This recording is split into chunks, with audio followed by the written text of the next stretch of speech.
नदियां भारत की शान रही है। इनके वजूद ने हमें भोजन से लेकर बिजली तक सब कुछ दिया है। ऐसे कई संसाधन हैं जो हमें नदी से मिलते हैं, लेकिन क्या आपने कभी ऐसी नदी को देखा है जिसमें पानी के साथ सोना बहता है?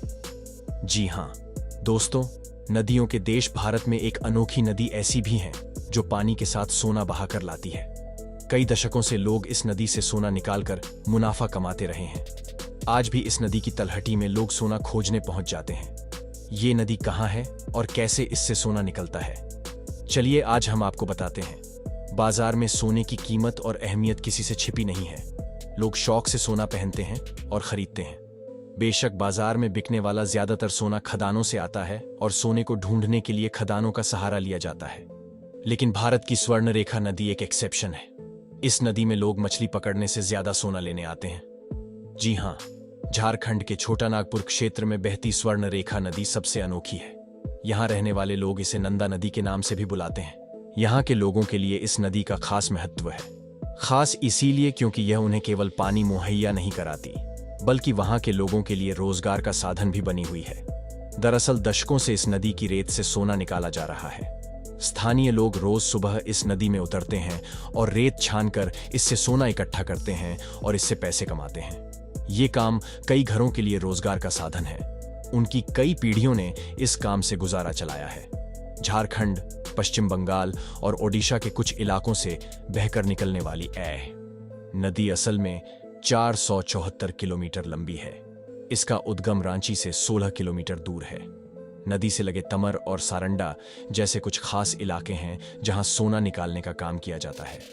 इसके अलावा दिलचस्प बात है कि स्वर्ण रेखा की एक सहायक नदी भी है जिसमें इसकी तरह ही सोना पाया जाता है। लोग इस नदी को करकरी कहकर बुलाते हैं। करकरी नदी में भी सोना ढूंढने वाले लोगों की कमी नहीं है। छोटे छोटे बच्चे भी इस नदी से सोना इकट्ठा करने का काम करते हैं। हालांकि नदी में सोना बहने का ये मतलब नहीं है यहां सोना पानी की तरह बहता है। दरअसल नदी में बहकर आने वाले सोने की मात्रा काफी कम होती है। इतनी कम कि एक आदमी महीने में 60 से 80 सोने के कण ही निकाल पाता है। कई बार तो महीने में 30 सोने के कण निकलना भी मुश्किल हो जाता है। यहां लोग एक कण को बेचकर 80 से 100 रुपए तक कमाई कर पाते हैं। इस हिसाब से एक आदमी के महीने की लगभग 5000 से 8000 की कमाई होती है। खैर, अब सवाल आता है कि आखिर इस नदी से सोना आता कहां से है?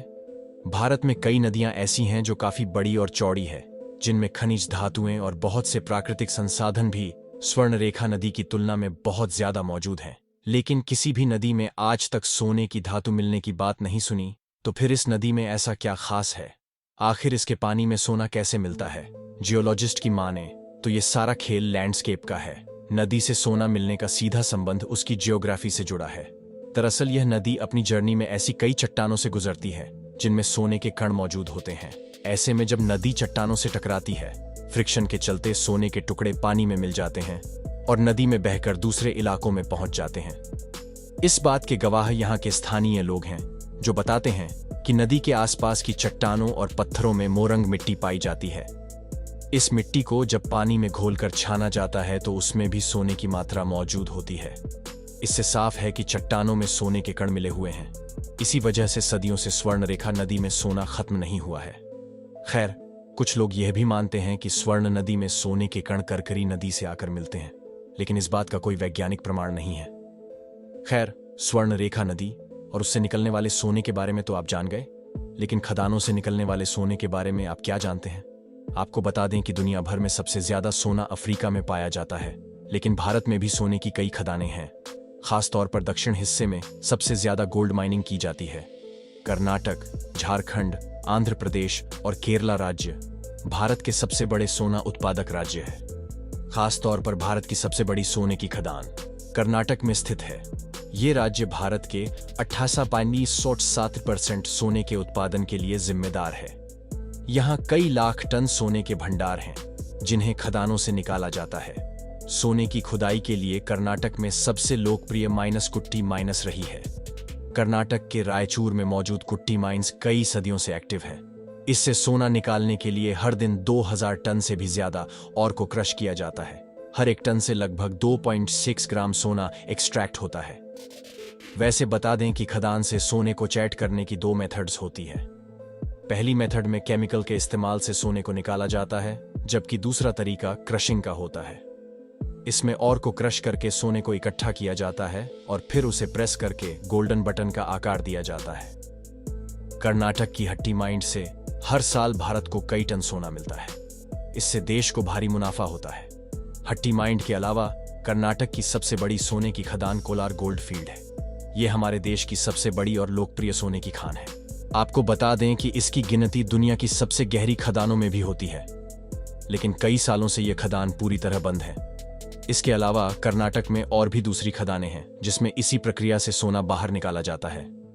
कर्नाटक के बाद आंध्र प्रदेश भारत का दूसरा सबसे बड़ा गोल्ड प्रोड्यूसर है। इस राज्य की सबसे पॉपुलर और सबसे इंपॉर्टेंट गोल्ड माइन रामागिरी है। ये गोल्ड माइन अनंतपुर जिले में मौजूद है और इसमें 16 टन गोल्ड रिजर्व मौजूद है।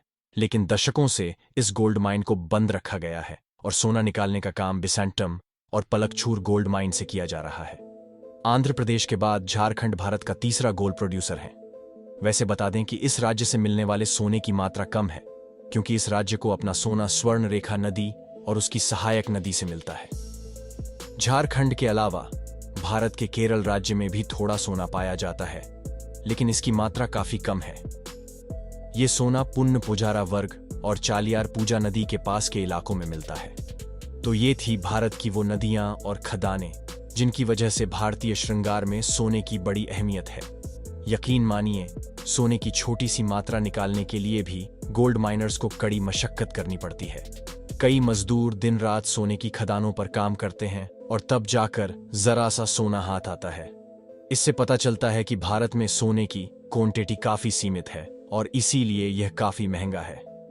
तो दोस्तों, आज के लिए बस इतना ही। इंडियन गोल्ड से जुड़ी ये अनोखी जानकारी आपको कैसी लगी, हमें कमेंट्स एक्शन में जरूर बताएं। हम जल्द हाजिर होंगे एक नया दिलचस्प टॉपिक लेकर। तब तक के लिए आप इस वीडियो को लाइक, कमेंट, शेयर और सब्सक्राइबर करना ना भूलें।